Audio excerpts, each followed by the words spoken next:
Welcome to the top of the world. Few brave souls have dared the perilous journey to this enigmatic land. Only a handful have succeeded.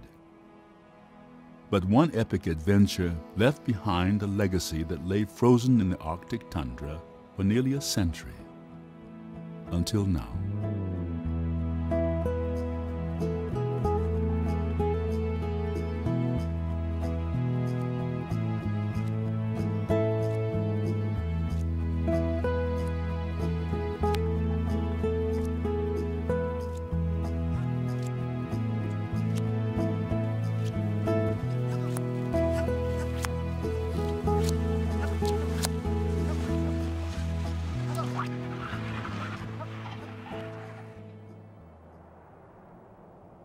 Qaanaaq, Greenland,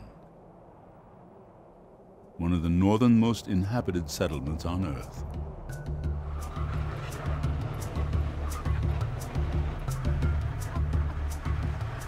Commander Robert E. Peary and Matthew Henson often traveled through this remote region in their 8 attempts to reach the pole.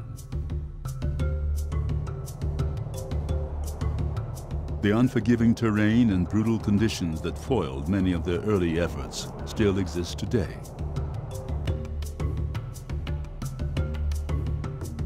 Despite the harsh environment, a small population of traditional polar Inuit Eskimos call Qaanaaq home.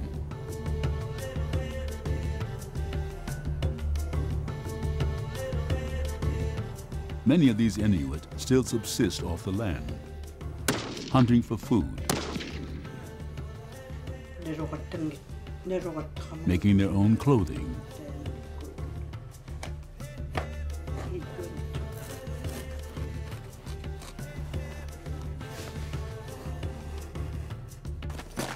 and melting the ample supply of ice for water.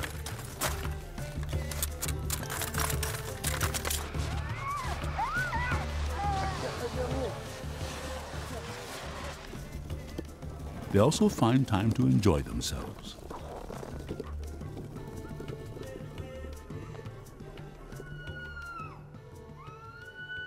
But destiny embraces these resourceful, isolated people.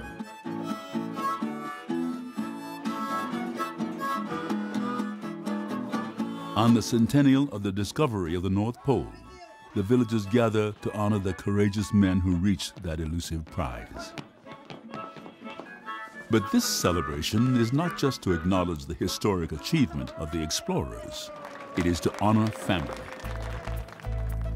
For the people of Qaanaaq are the direct descendants of the 4 Eskimo assistants who reached the pole. What is not widely known, however, is that they are also the Arctic descendants of Robert Peary and Matthew Henson. Light-skinned Eskimos and dark-skinned Eskimos, the grandchildren, great-grandchildren, and great-great-grandchildren of the famed American explorers.